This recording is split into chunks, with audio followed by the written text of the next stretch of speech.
welcome. This is our kind of, I'd say, PE working session. When you think about adopting Affinity in order to drive, everything from origination to exit, we're actually going to be going really deep in the weeds on some of those workflows. So I'm Jamie Schaefer. I'm the director of product at Affinity, and I'm joined by my friend Kyle, who will introduce himself. Awesome. Yeah, my name is Kyle Turner. I lead our solutions engineering team. I'm happy to be here with you guys today. Yeah. So for today, we're going to, at a high level, just kind of ground ourselves in, what are we hearing from the market? We have 300 and plus PE customers. We've also been spending a lot of time on the road recently with a lot of them, and I've been hearing a lot of challenges. We'll go over that, how we are seeing customers leverage the Affinity advantage to address those challenges, and actually then go really deeply into the product over 5 different workflows. So how do you actually do this in the Affinity product? And then I'm going to welcome Uday here from FOW to come on stage, talk a little bit about their recent adoption of Affinity and what his experience has been like so far. So just to kick us off, this is broadly what we're hearing as we're talking to private equity firms. So relationships are scattered, meaning that teams are missing signals or crossing wires. There's this growing concern over reliance on bankers and competitive processes driving up valuations, but at the same time, we know those banking relationships are critical. But it's very hard at scale to be able to manage and prioritize the highest quality relationships that are driving the most opportunities. And then when it comes to exits, there's just more and more pressure on the market. And so the ability to drive value and prepare for exits, there's increasing need to tap your network in order to do that. And unfortunately, technology often makes these business problems even worse. So data is often siloed in Outlook and Excel, meaning that there are missed opportunities. CRMs usually fail to gain adoption. They are manual, inflexible, not intuitive to use. And the tech stack is fragmented. Usually there's different tools for sourcing, for deal pipeline, for portfolio support. And even for firms that have CRMs in place, they're finding that they're just not intuitive for the way that private equity firms work, particularly when it comes to relationship management and portfolio support. So how has Affinity been solving these problems?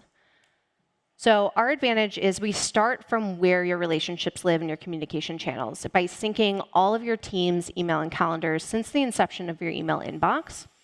We then enrich that with over 40 different sources to build a comprehensive network of all of the people, companies, and relationships, and enrich that with everything from company firmographics, funding history, headcount, and people seniority, education, and function. And then we turn that into relationship intelligence, so you're never missing a connection, automations to streamline your workflows, and AI-powered insights, which goes into our purpose-built products for capital formation, sourcing, pipeline, portfolio support, as well as building a data pipeline. We've been talking a lot about AI and interconnected systems for you to then enrich all of your systems with that relationship intelligence. And so you've probably met a good chunk of our group here today is venture capital. Affinity initially did start and was built for venture capital.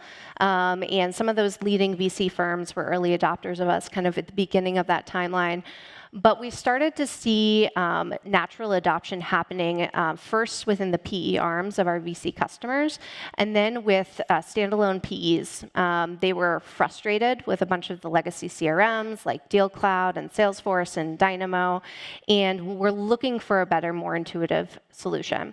And so kind of in that 2020 phase, we added PitchBook, for example, as a kind of key data source to support sourcing and evaluation. And we had already had a lot of the structured workflows around prospecting, deal management, portco support, and fundraising. And now we have hundreds of customers like Permira and Bain and Impact Partners and Lightspeed, all using the system with more and more coming every day. And so wanted to take this time too to really dive into the specifics. Okay, opening up Affinity. How do we actually unlock the value across these different use cases? And so I'm going to yield most of my time here to Kyle to go into detail over that. We'll kind of have a little back and forth. And really open to questions from the audience here, too. From a show of hands, I guess, who is an existing customer of Affinities in the room? Okay, awesome. And then who is a prospective customer? Anyone prospective? Awesome, okay. So a really good opportunity for people across the board to learn. And then also we're going to have some time afterwards to even meet up and chat in some more detail. So let's get into this first one. So as I mentioned, one of the challenges, this market's becoming more and more competitive. Teams of various kind of stages within the market, whether you're lower, mid, upper middle market, have different reliance on bankers, but generally are trying to go proprietary when possible. But it is often hard to break those habits or systematically kind of go through that proprietary sourcing at scale. So interested, in hearing from you, Kyle, like how do folks do that in Affinity today? Yeah, I'm actually so glad you brought that one up. Folks, this means that we need that systematic relationship with founders or management teams out there, right? We got to build all of those. And the key word being systematic, right? And spreadsheets and other platforms, they don't offer that, right? The best PE firms actually need an easy-to-use platform, right? And that they need it to serve up those warm introduction paths, regardless if there's an active deal or not. So let me show you. In this situation, I caught wind that Deal.com is actually coming to market to see if they can get some outside capital. And so in an effort to dodge the deal getting banked, I'm obviously going to go out there and see who at my firm actually has an existing relationship with that company. So in this case, it's Deal.com. And as soon as I look that up, you can see here that I see a number of folks within my firm that have already connected with their founder, Nikki. Now, looking through the list, it does appear that Shelly actually has, one of my analysts here, has one of the strongest relationships there. And unlike other platforms that use assumptions built off of LinkedIn or the like, Affinity's relationship intelligence score is actually so strong because it's calculated based directly from Affinity's activity capture. So that includes things like email correspondence and meeting history as well. So, of course, what do you think my next step is? Well, I'm going to reach out to Shelly and say, hey, can I get that conversation going? And as you can see, it was just that easy, right? So we'll hit back to that slide there. And the result is that, as one of our customers said, the whole goal of prospecting is to find it first so that we have that independent relationship. They said, we want to get ahead of it because showing up to the auction block is actually what we're negative on. I feel that. Do you guys feel that? Yeah. And so like with Silver Lake, I empower all of you guys to do the same thing. I empower you to secure that investment on favorable terms before any price escalation, or obviously before it actually goes to that traditional auction process too. And we want you to do that using the power of Affinity. Right? All right. Jamie, let's talk about that next one. Let's do it. Okay. So, but very often, even if you build a relationship with the management team in advance, it will end up being banked. And actually, bankers do drive a really important source of your deals. One of the things that's really hard, though, especially as teams scale, is to systematically approach those relationships and be able to make sure that you are spending time with the people who are bringing the highest quality deals, not losing touch with those relationships, so you're ensuring you're getting the introductions that you need. Not that I'm supposed to pick favorites, like I don't pick a favorite child of mine, but this is actually one of my favorite use cases within Affinity. So really excited, Kyle, for you to share a little bit about managing banker relationships. Absolutely. And let me tell you about a little situation here, right? And I think that you guys will be able to resonate to this, right? In the past, my firm made every effort out there to build relationships directly with management teams. We all try that, right? But most deals were still banked, right? And they went through that formal process. And that's because each member of my team here actually has relationships with about 20 to 30 key banker relationships. It was tough, right? So the struggle was always to prioritize and stay on top of those relationships And then, of course, like Jamie talked about earlier, the touch points were fragmented, and the manual work to enter felt more like notes. And of course, or to enter notes felt more like a hassle than a benefit. Excuse me there. So, of course, this means that we missed some opportunities out there, and it was hard for us to have any clear accountability. But with Affinity, we can actually do this better, right? I can build that stronger relationship that provides early insights into what will come up into market. So let me show you the 3 easy ways to fix this issue that my firm had and how it improved the quality of the work too. So the first thing that I want to show you is that I can create a dedicated banker list. And here I can actually put every contact, and it's automatically captured, prioritized, and then assigned an owner as well. On top of that, Affinity uses automated activity capture, like we talked about earlier, with emails and meetings and the like, right? And so that's going to help me identify where my strongest and my weakest relationships are. So right here on my PE and banker contact list, at a glance, I can see that the relationship with Nima is starting to diminish.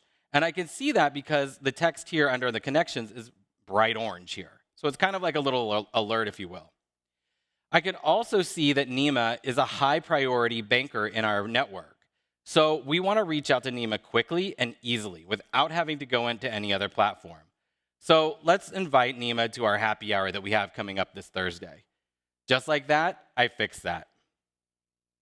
Now, the second thing I want to show you here is reminder triggers. While it was super easy to identify that weakening relationship and then reach out to her as soon as possible, as a busy deal team member, I don't want to have to do that manually, right? I've got enough things on my plate. Instead, I want to set up that reminder trigger to ensure that my top relationships stay warm without any manual tracking. So I could create my trigger here and say that to notify me if any high priority relationship has exceeded 60 days since my last time that I had an email or a meeting with them. The benefit here is that I no longer have to monitor those relationships manually, right? And Affinity is going to notify me if those relationships start to diminish. That's the beauty here. And there's an added bonus too. Remember all of that automated activity capture, that outreach email, any future touch points, all of those Zoom meetings or the like can be captured via Activity Sync and also Affinity's note taker as well. This means that manual data entry becomes a thing of the past, right? Now, as I said, there are 3 things, and I already showed you 2 great things. And the third leans into reporting, right? The best PE leaders want to see exactly which bankers are sending the most deals and where to focus their time. Affinity's no-code dashboard templates allow me to build custom dashboards that showcase intermediary coverage and high-priority relationships. So at a glance, I could see my coverage by location, I could see things like my high priority relationships, and I could even see things like my top bankers or the top banks that I'm working with as well. Folks, this level of reporting is available directly in Affinity, and there are dozens of templates available for you out there. So as we bop back to the slides there, I'll just kind of share the results here, right? At firms where bankers play a critical role in early access to high-quality deals, Affinity helps them capture, prioritize, and actively manage these relationships at scale. So now, I never miss out on that right deal just because of a blind spot. Jamie, what do you have next for us? Yeah, for some interest in the audience, because I think this is maybe one of the hidden gems in Affinity. Think about it for deal flow, but these intermediary relationships, a lot of the activity capture, staying on top of that coverage of bankers. Interested from our customers here, have you adopted this yet? Okay. So even existing customers, opportunity for you to go and adopt this workflow. Again, not to pick favorites. This is one of my favorites in terms of staying on top of those relationships. Okay, let's go to number 3. So, we're finding that deal teams are wasting hours trying to pull together information from SIMs and notes and emails in order to prepare for investment committee meetings. And sometimes they're going into those meetings making decisions without full context. And so, interested, Kyle, from what you've seen from our customers and kind of leading adopters of Affinity, how are they leveraging Affinity to solve for this? Yeah. I'm curious, do we have any associates in the room or just high-level managing partners and directors and stuff like that? Higher level? Okay, Yeah. well, that's cool. Well, okay, so let me tell you the story, right? Is that, at some PE firms out there, right? And in this case, let's just say I'm out there, right? And I'm evaluating AI tech company, right? And we'll say writer.com that we've got on the screen here, right? And the deal came in from a banker, right? So when that happens, we only have a few weeks to decide whether or not we want to submit that IOI, right? You guys know how that is. So the first thing that we would do without Affinity is we would have to start digging through emails. We would have to go look through documents and attachments. You guys know how long this takes, right? So instead of digging through old emails and attachments, I'll actually use Affinity's Deal Assist to show, or to use the power of AI to actually search those notes and documents. So maybe in this example, I'm saying, what are the reasons to invest in this company? And just like that, I have very weak signal in here, so my apologies for that. Just like that, Deal Assist is going to provide me that detailed answer that I can actually just copy and paste directly into my IOI, right? Preparing to take my deal to the investment committee can be a lot of work, right? And because it's so much work, it can also be a little bit stressful too. But having a tool like Affinity's Deal Assist here will help me move faster and ensure that I'm confident in submitting my IOI. Now, it doesn't stop here though. Accelerating deal evaluation is also about improving the way that I present these to my investment committee. Instead of trying to talk through deals using spreadsheets and snippets of emails and documents, I can actually showcase my entire list of opportunities in this Kanban-style view known as board view. So this will allow me to quickly access things like the tear sheet, so I can review those notes that we just talked about, or files if there were any here. Or I could even scroll through and review that activity timeline to see where we've had meetings and what we've got coming up next as well. Now, if my investment committee and I agree that we should pursue this opportunity, without me having to go to other spreadsheets or other platforms, I can actually move the deal right over to the IOI stage by dragging and dropping the tile. So folks, having an easy-to-use collaboration space like this to discuss deals with my investment team actually means quicker access to data and faster decision-making as well. So let's jump back over to the slide there, and I'll kind of wrap things up here on this one with a little bit of a result here, right? In a competitive process, you guys know speed and context win, right? It's that easy. So by pairing Deal Assist, which we saw, and Board View, which we also saw, not only did I speed up the process, but I also improved the quality of data for the investment committee. And so if you imagine that in real life, I moved fast, I made sharper decisions, and I put our firm in the best possible position to win the competitive deal. All right, on to number 4. All right. So, Kyle, as we've been talking about all day, it's not only challenging at the beginning of the deal life cycle, identifying the deal, but also especially on exit.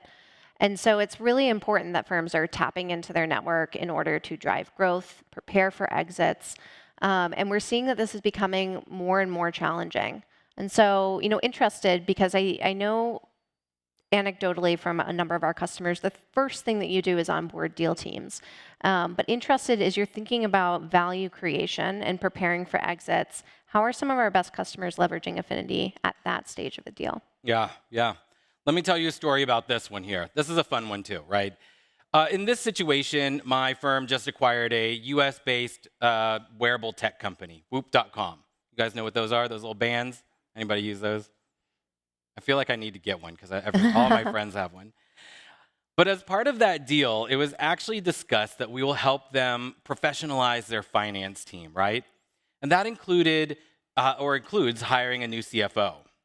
So the first thing that I want to do is I want to reference my operating list, my operating partners list. Sorry about that. And I want to review that, and I want to see, do we have any CFOs in here or somebody that would be qualified for this specific need? So of course, I want to use my filters to limit this, reduce this list to something that I can easily consume. So just like that, I've narrowed it down, and I can only see the folks that I've got in finance. Now, a benefit here is that I don't have to recreate those filters every single time. I can actually save this as a view just like I did and be able to access it whenever I need to without redoing those filters. But in addition to a strong network, collaboration is key when it comes to things like hiring the best talent. I need to pull in the management team, I may need to pull in somebody from HR, and I may even need to potentially bring in some other executives that have worked with these candidates before, right? So with collaborators, I actually don't have to go out there, export this list, and then start sending long email chains back and forth. Instead, I can share this view by adding them as a collaborator right here in Affinity. So now the management team, other execs, and I are all looking at the same single source of truth. If I update the record, they see that updated as well. Now, the other benefit here is that we can communicate directly in Affinity. So perhaps one of the execs had worked with Cam before and wants to say, hey, I worked with Cam and he did a really great job. So instead of having to send that in an email or you having to give somebody else a license into Affinity, a full license into Affinity, they can actually use their collaborator license, jump in here, and leave that note on Cam's record. Now, it doesn't stop here, right? A strong network and collaboration are paramount when it comes to supporting your port codes. That means at the beginning, but that also means at the end as well. So let's talk exit strategies for a second. Just like the above, I have an easy-to-use list for this, right? I have a single source of truth to track all of this activity. I can even monitor the strength of these relationships. Just like earlier, I can see some diminishing relationships in here. And just like before, I can still collaborate right here without having to go to other platforms. I can see other details here too, so maybe I needed to see what type of sponsor they are or their sectors of interest. All of this information is right here. These two small examples just scratch the surface when it comes to driving portfolio growth and when it comes time for preparing for exits. So whether it's supporting your portco to grow to a new market or helping them improve their go-to-market strategy or positioning them for a strong exit, Affinity can actually help you stay organized with purpose and surface those relationships to use your network to the maximum capacity. Let's go back to the slide and I'll wrap up this one here. In private equity, writing the check is just the beginning, right? Affinity empowers the firms to unlock the hidden value in their networks. This accelerates growth, talent placement, and exit strategies for their portcos. Affinity surfaces those years of strategic relationships, which makes it easy for firms to prepare early and position themselves for a strong exit. All right, let's talk about that last one.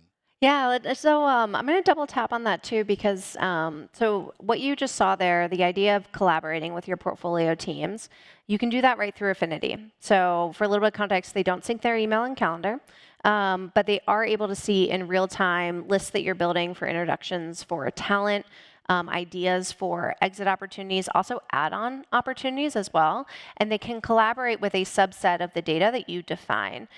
So it pulls you away from like a lot of that back and forth and stuff done outside of a platform. You can actually collaborate right within Affinity with really any external partners. So this could also be external operating partners, but being able to pull out a select amount of data and get feedback back that comes straight into Affinity. Okay, so for the last one. So at the end of the day, what I hear, deal makers hate CRMs. They just don't want to do the manual work. And it's really just something that is mandated by, got a lot of lovely senior people here, probably mandated by you all. So why is Affinity different? Why have we driven so much adoption amongst these private equity firms when we are just net another CRM after legacy CRM and legacy CRM that has failed within these firms before? So that's my last challenge for you, Kyle. Show us how we're different. I think this is pretty amazing. I know for a fact that most of your associates and your analysts, and even maybe you guys too in this room, are like, yeah, but I don't want to be sitting at my desk in my CRM all the time. You guys know how this is. You are constantly on the move. We are traveling to conferences like we are here today. We are jumping between Zoom diligence calls. And in the past, between that, we're buried in those emails as well, right? We know how this is. But what we found is with other CRMs is that there's low adoption because it felt like extra admin work when they actually had to go and add things into their CRM, right? This, of course, resulted in half-populated records and unreliable reporting as well. So, folks, we already talked about how Affinity automatically captures emails, meetings, and contacts, right? That was some really good stuff there. And this avoids any unnecessary manual data entry, while data enrichment enhances each record and ultimately saves you hundreds of hours of research, right? But the real gold here is that with Affinity, deal makers don't need to live inside the CRM to benefit from the relationship data. Affinity's Pathfinder brings all of that intelligence directly into LinkedIn, like what's on my screen here, or maybe a web search if I'm searching for a specific company, or even on the go with the mobile app, or in our email with our Outlook or our Gmail plugins as well. This ensures that everybody has the same context on the go. So remember deal.com that we talked about earlier? I got wind of that, right? Well, I just happened to be in LinkedIn. Instead of me having to close out my LinkedIn, go to the Affinity website, and do all the things, I can actually just pull out my Affinity Pathfinder right here, and I can see if I have connections for this. Or I can look to see through all of the data enrichment here to see if this is a good fit for my firm. And so just like that, I can even take it a little bit further, and I could add a note. So perhaps I wanted to add a note to this record. Or if it is something that I think I want to pursue, I can add this into my target universe, or I could add this into my deal flow pipeline or something like that. The benefit here is that Affinity met me right where I was working without me having to go any further. And it provided all the connection and data enrichment that we've been talking about right here as well. Now, the last thing I'll show you is that everything that we've seen today, whether it be that automation or that relationship intelligence or that data enrichment, also lives right in our pocket with Affinity's mobile app. So now, on the go, I can quickly access my calendar right up front. So right up front there, we've got that calendar. We can toggle on or off that note taker, so it's right there in our pocket along with us as well. And we even make it easy so we can search your entire database so that you can do the same tasks that you could do at your desk but on the road. So again, remember deal.com. Here it is. I'm at that conference. I get wind of deal.com. I'm accessing the same record because my entire database lives right here within this app. I don't have to remember to go back to the office and look them up or anything like that, right? And again, same stuff. I can review the data enrichment here and all the context that was provided by that. I can see who at my firm has a strong relationship here already. And there's Nikki, the founder, and Shelly with that strong relationship. I can even add notes on the go, just like we talked about a moment ago. I could review any notes if I needed to as well. Or I could even add it directly to my target universe or my deal flow pipeline. We worked deal.com in the Affinity platform. We worked it through Pathfinder and LinkedIn, and we worked it through my mobile phone as well. Folks, because Affinity meets my team where we already work, it is easy to adopt. The data stays fresh, and leadership has instant transparency into origination and pipeline health. Back to you, Jamie. Okay, now to my esteemed guest. Uday, I would love to have you come up here. Here you are, sir. Learn a little bit more about your experience. Woo! Thank you. So Uday, just to get us started, would love to hear a little bit more about you, your background, your firm, and then we'll get into some experience around technology and using Affinity. Great. Well, appreciate everyone's time. I'm Uday Chopra. I'm a principal with an investment firm called Future of Work Partners. We spun out from a quant hedge fund called 2 Sigma about 18 months ago. And before moving back to the US, I was at a first-time tech private equity firm in Australia. So I've sort of been there at the beginning for 2 funds to get things off the ground. So I've had a fair bit of time and experience in setting up the infrastructure while also being on the deal team as well. Yeah. So I know long history in private equity. Interested in your experience using CRMs or other technologies at those firms, and having more recently adopted Affinity. Kind of what that experience has been like, and what feels most different to you. Yeah, we're recent customers and very happy with moving to Affinity. I'd say probably 3 things that stand out. The first, and Ken had mentioned it in the morning, but having a vertically focused solution for the investment world, I think is a big boon. I think secondly, the self-service aspect and the clean UI UX that's easy to use. I'm pretty impatient, as I'm sure most deal professionals are. So I hate the idea of having to wait for the screens and views to be customized and the back and forth that sometimes is required. And I think here we were able to hit the ground running pretty quickly. And there are always going to be changes to the data you're tracking and the fields that you're looking at. And so having something that we can all edit really easily has been super helpful. And probably the third big difference for us has been sort of the data model, which I personally perceive as being very flexible. The ability to enrich with firmographic information and also have bespoke views for deals, for networks and relationships, for LPs. So covering a lot more that's all bespoke to a private investment firm. Yeah, makes sense. And so we went over a number of different challenges today. I can't recall whether or not that's the first time we showed that to you or not, but interested in what resonated for you and your perspective on of these challenges. Which one do you feel like Affinity solves best for you? Yeah, probably. So many resonate. I think the last one, number 5, sort of meeting investment professionals where they are, that's always been the biggest challenge. Like when we've set up CRMs in the past, we've had a very clear view of what we need to track for LPs, what we need to track and report on internally.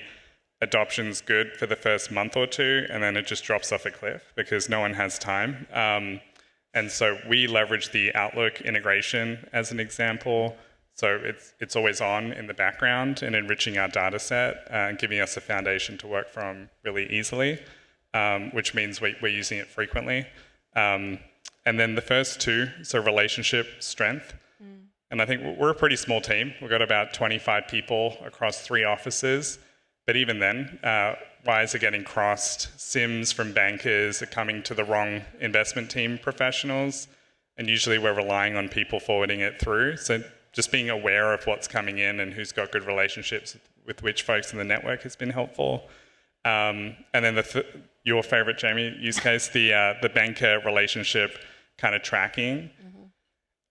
Again, we're very relationship driven. And so I need something to remind me when I need to catch up with bankers. There'll be the processes that go to 100 or 200 private equity firms, but I want to be involved in the ones that go to 5, 10, 15. And if I haven't had the right conversation at the right time, there's a big risk of missing out on those deal opportunities. Yeah. And I think in VC growth, there's a lot of deal flow, maybe a little less risk if you miss out on one deal. Whereas for private equity, it's consequences can be much bigger. So yeah, for me, it's sort of making sure nothing's slipping between the cracks. Makes sense. So we've got a few folks out here who are kind of evaluating technology right now, figuring out what they're going to be using next. So having gone through that process, what advice do you have for folks that are in that phase? Yeah, I think probably a couple of things. One is, I don't know if this resonates with others, but in the PE world, for me anyway, we've seen the CRM more as an admin reporting tool. And I think VC growth has used this more strategically. So for me, it's sort of shifting the mindset to thinking about how a CRM platform can be a strategic enabler, particularly in a world of AI. And then the second for our evaluation was getting a couple of key stakeholders internally as part of that evaluation process, because we've got multiple folks who need to use it. So for me, it was deal team member plus someone in our fundraising team, ops team, to kind of come on board versus sort of just pushing a solution out to folks, which I found really helpful as well. Well, I really appreciate you coming on stage, sharing a bit of your experience. And for folks in the room here too, we're also going to have Kyle available to dive in if you want to open up your affinities, kind of go through any of these use cases, get them set up. We'll have some workshopping available next to dive into that. So thank you for all your time and for questions too. Thank you, Uday. Thank you. Appreciate it. Perfect.